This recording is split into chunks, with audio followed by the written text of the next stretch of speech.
मानपुर गांव में भीमा लोहार अपनी पत्नी जानकी, बेटा भोला और बेटी जया के साथ रहता था। ज्यों-ज्यों गांव का विकास हुआ, भीमा का कस्टमर कमते चले गए। अब बैलगाड़ी की जगह ऑटो रिक्शा आ चुका था।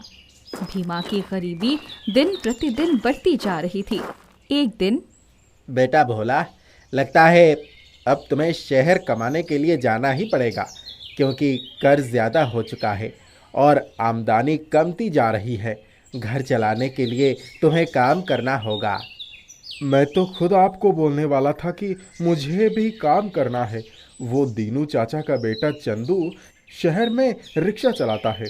वो गांव आया हुआ है, कल ही वो जा रहा है। मुझे भी चलने को बोल रहा था। बहुत ही अच्छी बात है, लेकिन वहाँ रहेंगे कहाँ? वो चंदू एक खोली लेकर रहता है, वहीं दोनों रह लेंगे। रिक्शा मालिक से बात कर लिया है उसने। भाड़े पर रिक्शा लेकर चलाऊंगा। लेकिन अभी तुम्हारी उम्र ही कहाँ हुआ है? 70 साल की उम्र में तो बाहर कैसे जाएगा? अभी तो तू खुद छोटा है और आप कैसे पिता है जो इस खाने खेलने की उम्र में बच्चे को बाहर भेज रहे हैं? माँ, अब मैं बच्चा नहीं हूँ। घर की स्थिति देख ही रहे हो। अगर नहीं गया बाहर तो ये घर भी बिक जाएगा और दरिद्रता भी नहीं कम होगा।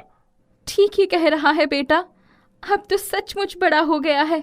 आज शाम को जमींदार की बिटिया सोनी का जन्मदिन है।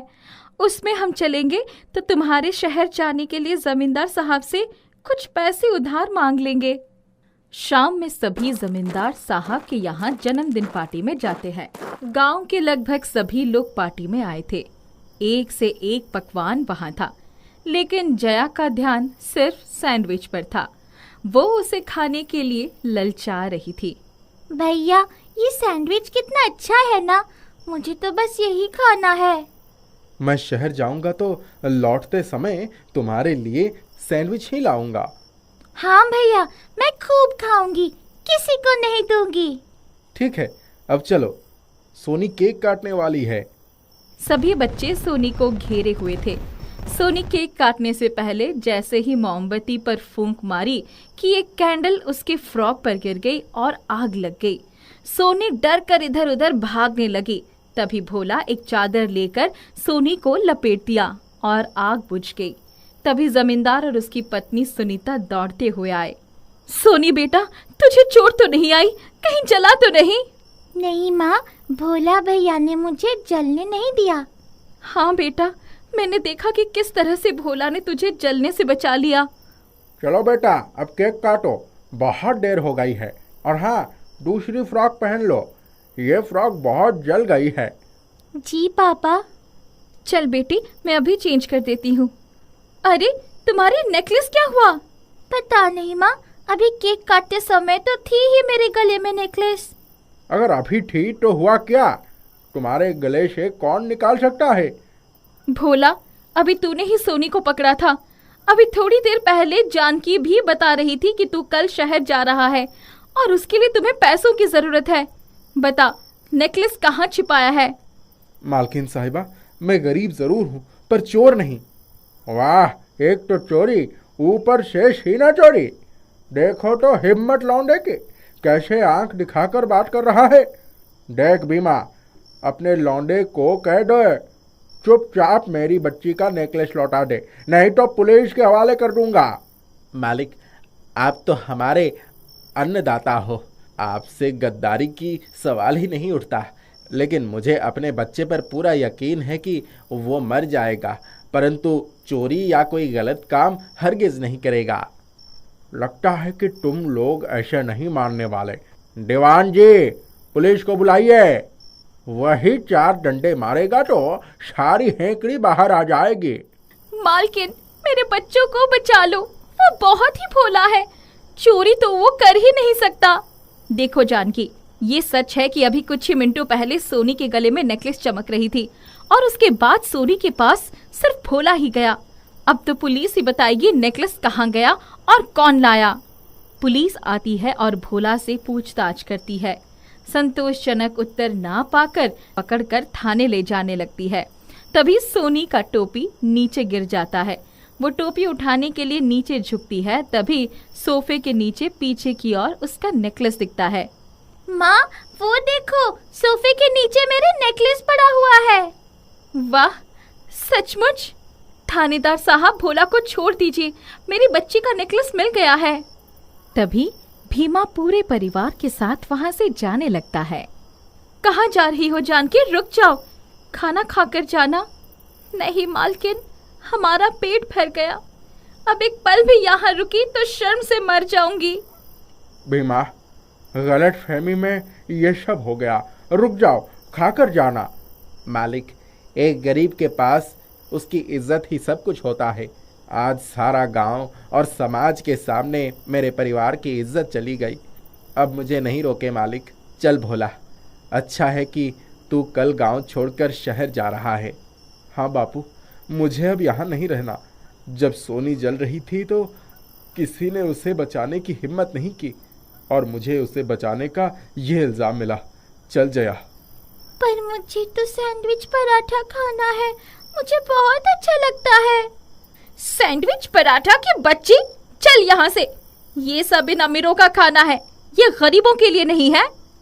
जमींदार के लाख समझाने के बाद भी भीमा का परिवार वहां से घर चला आता है। जया रोती रहती है। जानकी गुस्से में उसे चप्पल से पीटती भी है, पर जया सैंडविच पराठा का जिद नहीं छोड़ती। भोला जया को चुप कराने के लिए लोहे का सैंडविच पराठा का सांचा बनाता है। सांचा बनाने के लिए कबाड़ी में आया हुआ एक त्रिशूल का इस्तेमाल करता है। जया खुश हो जाती है। वो लोहे का सैंडविच पराठा को लेकर ही सो जाती है। दूसरे दिन सुबह, अरे, इतने सारे सैंडविच पराठे कहाँ से आए? भैया, माँ, पिताजी, सब उठो, जल्दी यहाँ आओ। ये देखो, इतने सारे सैंडविच पराठे। वाह, मैं तो पूरा खा जाऊंगी। जया भोला की तरफ देखती है। ऐसे क्यों देख रही हो मुझे? मुझे नहीं मालूम कि ये सैंडविच पराठा कहाँ से आया। शायद मालिक ने भिजवाए होंगे। भैया, इतना स्वादिष्ट सैंडविच पराठा आज तक नहीं खाए थे। सचमुच सैंडविच पराठा बहुत टेस्टी था। सभी छक्कर सैंडविच पराठा खाते हैं। बचे हुए सैंडविच पराठा को भोला गांव के ही बाजार में बेच आता है। घर लौटने के बाद फिर देखता है कि लोहा सैंडविच पराठा के पास फिर ढेर सारे सैंडविच पराठे हैं। सभी समझ जाते हैं कि भोले बाबा की त्रिशूल का शक्ति काम कर रहा है। अब वे शहर में जाकर अपना दुकान खोलकर सैंडविच पराठा बेचने लगते हैं। टेस्टी होने के कारण पूरा शहर में डिमांड हो जाता है। जल्दी ही पूरे भारत का सबसे बड़ा सैंडविच पराठा मॉल खोल लेते हैं और उसके आउटलेट देश सहित विदेशों में भी खुल जाते हैं। दूर जंगल में एक झोपड़ी बनाकर माँ बेटे रहा करते थे। पति के मर जाने के बाद वाली पुरानी कुरीति के कारण उन्हें गांव से निकाल दिया जा चुका था, जिसके बाद कुछ वनवासियों ने उन्हें सहारा दिया और जंगल में ही उनके लिए झोपड़ी बनाकर उनके रहने का ठिकाना तैयार कर दिया। माँ, अब हम इस जंगल के बीच में रहेंगे। हाँ बेटा, भगवान जी की यही मर्जी है कि अभी हम यही रहे। तुम जाओ, कुछ लकड़ियाँ तोड़ कर ले आओ जंगल से, तब तक मैं खाना बनाने की तैयारी करती हूँ। ठीक है माँ, अभी लेकर आता हूँ। दोनों माँ बेटों के खाने पीने का पूरा इंतजाम उन वनवासियों ने ही किया था। बेटा अभी काम करने के लिए छोटा था। माँ अपने 14 साल के बेटे को लेकर चिंता में थी। उसको पालने के लिए उन्हें काम करने की जरूरत महसूस हो रही थी। भैया, मुझे कहीं पर कोई काम मिल सकता है क्या? मुझे अच्छा नहीं लग रहा है कि हम माँ बेटों के लिए आप सबको परेशान होना पड़ रहा है। ऐसी कोई बात नहीं है बहन। इस दुनिया की कुरीतियों ने जिसे भी ठुकराया है उसे इस जंगल ने ही अपनाया है। भैया, मानती हूँ मैं ये बात, पर मुझे कुछ काम करने का मन है अपनी जिंदगी में व्यस्त रहने के लिए। ठीक है बहन, अगर आपका काम करने का ही मन है तो आप मेरे रसोई में खाना बना दीजिए। मैं और मेरी पत्नी, कुल 2 लोगों का परिवार है मेरा। मेरी पत्नी को भी आपके होने से एक सहेली मिल जाएगी। साथ ही अपने और बच्चे के लिए भी खाना एक साथ बना लीजिएगा। आपका बहुत बहुत धन्यवाद भैया। मैं आज शाम से ही काम चालू कर देती हूँ। उस दिन से हर रोज वनवासी के घर का 2 वक्त का खाना माँ बनाने लग गई। इस तरह माँ बेटों की जिंदगी कटती गई। जंगल में रहते रहते पूरा साल गुजर गया। माँ बेटे अपनी रोज की एक जैसे दिनचर्या में व्यस्त थे। एक दिन वनवासी के घर में दाल बनाते वक्त दाल खत्म हो गई। माँ ने बेटे को आवाज लगाई, बेटा जाओ जाकर दाल का प्रबंध करके लाओ कहीं से भी। ये उस माँ की अपने बेटे को खुद के पैरों पर खड़ा करने के लिए की गई पहली कोशिश थी। मैं कहाँ से प्रबंध करूँ माँ? मुझे क्या पता ये दाल कहाँ मिलेगी? यही तुम्हारी परीक्षा है बेटा। तुम्हें अगर चलकर खुद के पैरों पर खड़ा होकर हमारा परिवार चलाना है, अभ्यास अभी से करना होगा तुम्हें। मैं समझ गया आपकी बात को माँ। मैं कहीं से भी दाल का प्रबंध करके आता हूँ। बेटा दाल का प्रबंध करने का लक्ष्य लिए जंगल से शहरी इलाके की ओर निकल जाता है। दिमाग में यही चलता रहता था कि कहीं किसी दुकान पर काम करके दाल खरीद लाऊंगा।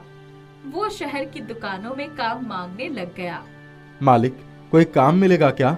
मैं तुम्हें 100 रुपये दूंगा, बदले में तुम मेरा खंडहर हो चुका गोदाम साफ कर दो। ठीक है मालिक, मैं जल्दी से काम पर लग जाता हूँ। बेटे ने जल्दी से सारे गोदाम को साफ कर दिया और उस सफाई से मिले पैसे से दाल खरीदकर जंगल की तरफ चल दिया। आज बेटा भी खुश था। वो अपनी माँ के लिए अपनी पहली कमाई लेकर जा रहा था। बेटे को पता भी नहीं था कि उसकी माँ के हाथों से ऐसा जादू होने वाला है जो उसके होश उड़ा देगा। बेटा अपनी कमाई का दाल खरीदकर माँ को देने के लिए खुशी खुशी जा रहा था। शाम की रोशनी अब अंधेरे में तब्दील हो चुकी थी। तभी बीच जंगल में से एक राक्षस ने बेटे का रास्ता रोका। कहाँ जा रहे हो? बेटे ने डरते डरते उस राक्षस को जवाब देने की कोशिश की। अपने घर जा रहा हूँ। मेरी माँ ने मुझसे ये दाल मंगवाई थी, उन्हें खाना बनाना है। मुझे भी बहुत भूख लगी है, मुझे खाने के लिए चाहिए। बरसों बाद मुझे आज इस बरगद के पेड़ से छुटकारा मिला है। मुझे ये दाल दे दो खाने के लिए। ये मेरी पहली मेहनत की कमाई से खरीदी हुई दाल है जिसे मेरी माँ ने मंगवाया है मुझसे। वो इस दाल के लिए मेरा रास्ता देख रही होंगी वापस आने का। आप मेरे साथ मेरे घर चलिए, मैं अपने हिस्से का खाना आपको दे दूंगा। राक्षस बेटे की बात को सुनकर काफी नर्म भाव से हंसकर उसे कहा, बेटा तुम्हें तकलीफ होगी, क्यों अपने हिस्से का भोजन मुझे देना चाहते हो? क्योंकि मैं किसी भूखे को भूखा नहीं जाने दे सकता, चाहे वो इंसान हो या राक्षस। बेटा राक्षस के साथ घर आ गया और अपने कमाई के पैसे से खरीदी हुई दाल को अपनी माँ के हाथों में सौंप दिया। माँ का हाथ लगते ही वो जादुई दाल हो गया। राक्षस को चुपके से बेटे ने अपने हिस्से का खाना परोसा। ये लीजिए, दाल रोटी खाइए, वर्षों से भूखे हैं आप। राक्षस के दाल खाते ही एक धुआं उठा और वो राक्षस एक इंसान में बदल गया। अरे आप कौन हो? अभी तो थोड़ी ही देर पहले आपका रूप अलग था, अब आप एक इंसान बन गए, बिल्कुल मेरे गुजर चुके पिताजी की तरह। मैं तुम्हारा पिताजी ही हूँ बेटा। यमदेव ने मुझे वक्त से पहले बुला लिया था। सच में आप हैं पिताजी? आप वापस कैसे आए फिर? हाँ बेटा, मेरे वापस आने की वजह तुम्हारे माँ के हाथों की बनी ये जादुई दाल है जो अभी मैंने खाई। मैं आपकी बात को समझा नहीं। यमदेव ने मुझे कहा था कि बेटे की पहली कमाई से उसकी माँ के हाथों की दाल खाकर मुझे मुक्ति मिल जाएगी। मैं अपने शरीर में हमेशा के लिए वापस आ जाऊंगा। आज तुम्हारे माँ के हाथों की दाल ने ये जादू कर दिया। अब मैं हमेशा तुम दोनों का ख्याल वापस रख सकता हूँ। इस तरह से अपने पिता को वापस पाकर बेटा खुश हो गया और उस गरीब माँ के हाथों की जादुई दाल ने अपना टूट चुके हुए परिवार को फिर से खुशहाल कर दिया। लाली एक आम के बगीचे में माली का काम करती थी। जो भी पैसा उसे मिलता था उसे खुद को और अपने एक छोटे भाई को पाल रही थी। खुद की पढ़ाई रोककर अपने भाई को पढ़ा रही थी। माँ बाप नहीं थे।